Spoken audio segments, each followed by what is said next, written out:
앞으로 해외에서 백신을 접종한 사람도 한국에서 백신을 맞은 사람과 동등한 대우를 받게 됩니다. 여행객 자제를 요청했던 하와이주가 지침을 철회하고 관광객 유치에 나섰습니다. LA시가 앞으로 60일 이내 백신 접종을 거부하는 공무원들을 해고 대상에 올릴 것이라고 경고했습니다. 뉴저지 공무원들의 업무 복귀가 예정보다 지연되고 있습니다. 민원인들의 불만도 폭주하고 있다고 합니다. 바이든 행정부 출범 이후 불법 이민자 수가 크게 늘어난 것으로 나타났습니다. 여러분 안녕하십니까? KBS 아메리카 뉴스입니다. 앞으로 해외에서 백신을 접종한 사람도 한국에서 백신을 맞은 사람과 동등한 대우를 받게 됩니다. 미국에서 백신을 맞고 한국을 방문한 사람이 자가격리 면제서를 지참한 경우 14일간의 자가격리 면제는 허용됐지만 사적인 모임에 참석하는 것은 어려웠습니다. 전용 애플리케이션 쿠브를 통해 해외 백신 접종력을 인정받아야 하는데 본인 명의의 휴대전화가 없어 인증이 불가능했기 때문입니다. 해외에서 백신을 접종받은 경우 앞으로 지방자치단체 산하 보건소를 방문해 한국 예방접종 시스템에 등록이 가능합니다. 해외에서 예방접종을 받은 증명서를 제출하면 되는데 종이로 된 서류를 받고 쿠브 앱에도 등록이 가능합니다. 한국 보건 시스템에 해외 백신 이력이 입력되면 사회적 거리두기 예외와 사적인 모임 참석 등 한국 내 백신 접종자와 동등한 자격을 누리게 됩니다. 코로나 확진자와 밀접한 접촉을 했더라도 별도의 자가격리는 요구되지 않습니다. 14일간의 자가격리 면제 혜택을 받기 위해서는 여전히 영사민원 24를 통한 자가격리 면제서 발급 신청이 필요함을 잊어서는 안 됩니다. LA 총영사관은 오늘 하루 관련 민원이 크게 늘었다면서 해외 백신 접종자 혜택이 늘었다는 것을 자가격리 면제서 발급이 불필요하다는 뜻으로 오해하면 안 된다고 강조했습니다. 자가격리 면제서가 없는 경우 한국에 입국한 뒤 여전히 14일간의 자가격리가 요구됩니다. 팬데믹 기간 하와이주 방문에는 큰 제약이 따랐습니다. 그동안 외부인들의 유입을 차단해왔는데 이제는 다시 외부인들을 맞이할 계획이라고 합니다. 본토와 하와이, 한국과 하와이를 오가는 항공편들도 다시 예년 수준으로 회복될 것으로 보입니다. 김경현 기자가 취재했습니다. 데이비드 이케 하와이 주지사는 카일로 나코와 신공항 개항식에서 오는 11월 1일부터 관광객과 비즈니스 출장객의 하와이 방문을 환영한다고 밝혔습니다. 하와이주는 지난 8월 23일 델타 변이 확산으로 관광객들의 방문을 자제해달라고 요청한 지침을 철회한 것입니다. It is now safe for fully vaccinated residents and visitors to resume non-essential travel to and within the state of Hawaii. Beginning November 1st, we want to invite and encourage fully vaccinated visitors and residents to travel for business or leisure, trans-Pacific and inter-island. 하와이주의 방문 자제 지침 철회는 코로나19 신규 확진자 감소는 물론 방역에 자신감을 얻었기 때문으로 풀이됩니다. 지난 몇 달 동안 하와이의 하루 평균 신규 확진자 수는 900여 명에서 지금은 117명으로 급감했습니다. 코로나19 입원 환자 수도 400여 명에서 100여 명으로 감소했습니다. I think we are all encouraged by what we've seen over the last several weeks with the continuing trend of lower and lower case counts. Our hospitals are doing better. We have less COVID patients in them. And I think most importantly, our healthcare system has responded and feels like we do have the ability to move forward with economic recovery. 하와이주는 앞으로 늘어날 관광객 증가로 경기 회복에 기대감을 보이고 있습니다. 미국 내에서 하와이로 여행을 계획한 관광객들의 유의사항은 코로나 음성 결과 또는 백신 접종 확인서를 반드시 하와이 안전여행 웹사이트에 업로드해야 합니다. 이후 출발 24시간 전 웹사이트에 다시 접속해 QR코드를 이메일로 받아야 합니다. QR코드는 공항에서 하와이 출국 수속 절차 때 제시하면 공항에서 밴드를 지급합니다. 밴드를 차고 있는 사람은 바로 하와이 입국이 가능하지만 밴드가 없는 사람은 하와이에서 QR코드를 받을 때까지 입국할 수 없습니다. 하와이주는 여행객들의 불편을 최소화하기 위해 관련 동영상을 제작해 홍보하고 있습니다. 웹사이트는 한국어가 지원됩니다.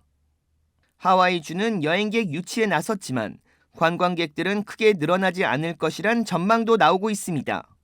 LA에서 하와이를 방문하는 여행객은 다시 집으로 돌아가는 길이 수월하지만 한국, 일본 등 해외 여행객들의 돌아가는 길은 까다롭기 때문입니다. 한국에서 하와이 운항은 11월 3일부터 재개됩니다. 한국 정부는 백신 접종자의 경우 코로나 증상이 없다면 격리가 면제될 수 있지만 6살 이상 자녀를 동반한 해외여행 시 자녀가 2주 자가격리해야 한다는 점을 주지시키고 있습니다. KBS 뉴스 김경일입니다. LA시가 앞으로 60일 이내 백신 접종을 거부하는 공무원들을 해고 대상에 올릴 것이라고 경고했습니다. 백신 접종 의무화 정책이 내려졌지만 참여율이 낮자 결국 초강력 카드를 꺼내든 겁니다. LA시가 백신을 접종하지 않는 공무원들에게 강경 정책을 내세운 것은 아직도 백신 접종을 기피하고 있는 공무원들이 남아있기 때문입니다. 의료적이나 종교적 면제는 여전히 가능하지만 이런 예외 조항에 포함되지 않는 공무원들은 반드시 백신을 맞아야 합니다. LA시는 백신을 접종하지 않는 직원들을 오는 12월 18일 해고 조치할 것이라고 경고했습니다. 백신을 맞거나 다른 일자리를 찾아보라는 뜻으로 풀이됩니다. 앞서 LA 통합교육부도 백신 미접종 교사와 교직원들을 해고하는 것을 추진했습니다. 그 결과 교사의 99%, 교직원의 97%가 백신 접종을 완료했습니다. LA 경찰국도 백신 접종을 원치 않는 경관들을 해고 조치할 수밖에 없다고 밝혔습니다. 대신 백신을 접종할 경우 재입사 지원을 받아줄 것이라고 전했습니다. 반면 LA 소방국은 직원들의 백신 접종을 강요할 수 없다는 입장입니다. 백신 접종 거부자가 무제한 검사를 선택할 경우 해고 사유에 해당되지 않는다는 것이 이유입니다. 한편 에릭 가세트 시장은 지난 8월 면제 대상이 아닌 공무원 전원에게 백신 접종을 의무화시킨 바 있습니다. 뉴저지 공무원들의 업무 복귀가 예정보다 지연되고 있습니다. 민원인들의 불만도 폭주하고 있다고 합니다. 제휴사 뉴욕 KBTV 이창헌 기자가 보도합니다. 뉴스12 등 지역 언론 보도에 따르면 필 머피 뉴저지 주지사는 지난 8월 뉴저지 공립학교와 주 정부 직원 등 약 20만 명의 공무원들은 10월 18일까지 완전히 예방 접종을 받거나 매주 바이러스 검사 결과를 제출하고 전원 업무에 복귀할 것이라고 밝혔습니다. 그러나 업무 복귀 시한인 지난 18일 현재 많은 공무원들이 정상 출근을 기피하고 원격 근무를 하고 있습니다.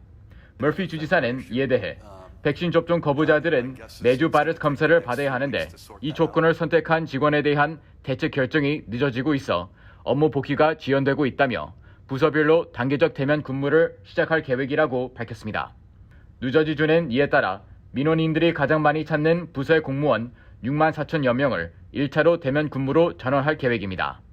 지난 월요일 대면 근무를 시작한 부서별 직원은 주지사 사무실과 아동 및 가족부 6,600명, 자동차위원회 1,500명, 노동부 3,000명 등입니다.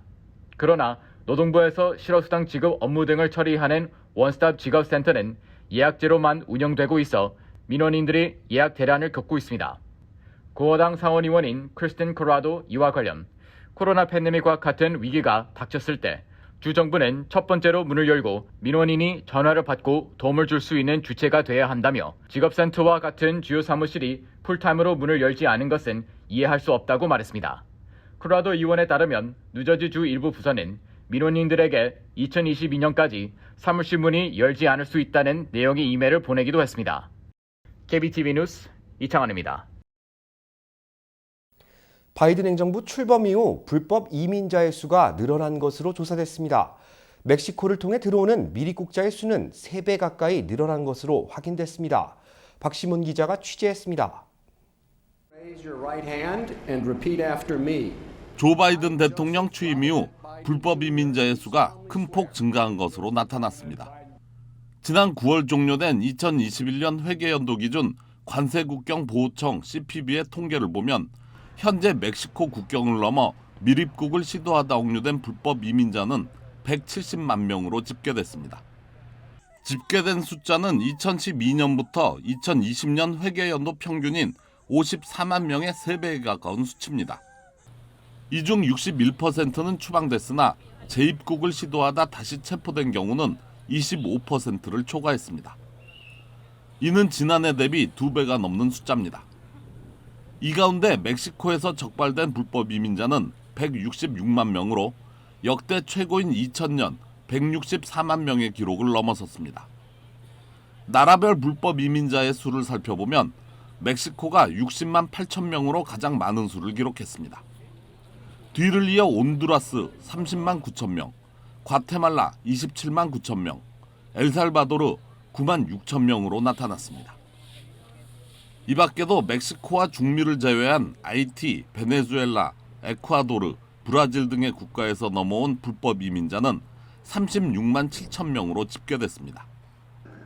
멕시코를 통한 불법 이민자의 수가 급격히 증가한 이유는 국경 장벽을 건설하며 무관용 원칙을 보였던 트럼프 대통령과 달리 이들을 포용하는 입장을 밝혔던 바이든 대통령의 취임 후 일어난 일로 파악되고 있습니다.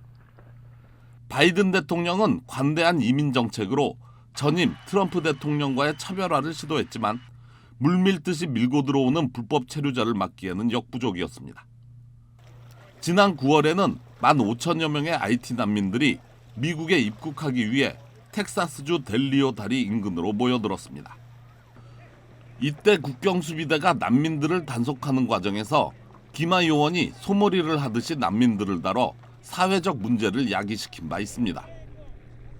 이런 문제들이 불거지자 공화당 측은 바이든 행정부의 취약점은 국경 문제라고 지적하고 나섰습니다. 이민 포용 정책을 추진하는 바이든 행정부, 하지만 늘어나고 있는 미립국, 이 사이에서 바이든 행정부는 해결책으로 어떤 카드를 들고 나올지 관심이 모아지고 있습니다. KBS 뉴스 박시몬입니다. 센서스 인구조사 결과 아시아계 단일 비율이 크게 늘어났습니다. 10년 만에 35.5%가 증가한 것으로 집계됐습니다.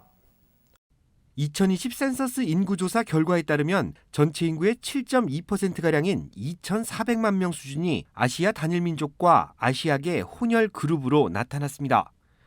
아시아인 단일 인구는 지난 2010년과 2020년 사이 35.5% 늘어났습니다. 2020년 아시아 단일 민족은 전체 응답자의 6% 상당인 1,990만 명으로 집계됐는데 이는 지난 2010년 전체 응답자의 4.8% 수준인 1,470만 명보다 늘어난 수치입니다.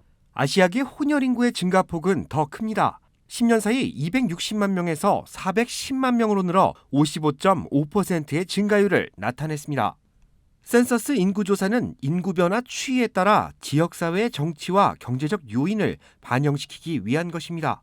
도출된 데이터는 각 지역별로 예산을 수립하거나 기금을 분배하는 데 활용되며 선거구 재조정에도 사용됩니다. 다음 달 네바다주 라스베이거스에서 아시안 커뮤니티가 함께하는 특별한 축제가 열립니다. 제1회 네바다 아시안 아메리칸 페스티벌은 라스베이거스 지역 한인들을 주축으로 열립니다. 주최 측은 단합된 아시안이라는 슬로건을 내세우고 행사 준비에 한창입니다.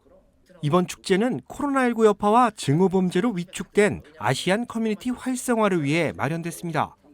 한국과 중국, 베트남과 캄보디아 등 범아시안 커뮤니티가 참여합니다. 인종 문제 여러 가지 문제가 많이 있잖아요. 그중에 어떻게 보면 아시안들이 상당히 많은 불이익을 많이 당하고 있는데 아시안들이 단합이 안 돼 있기 때문에 그런 차별을 좀 받지 않을까.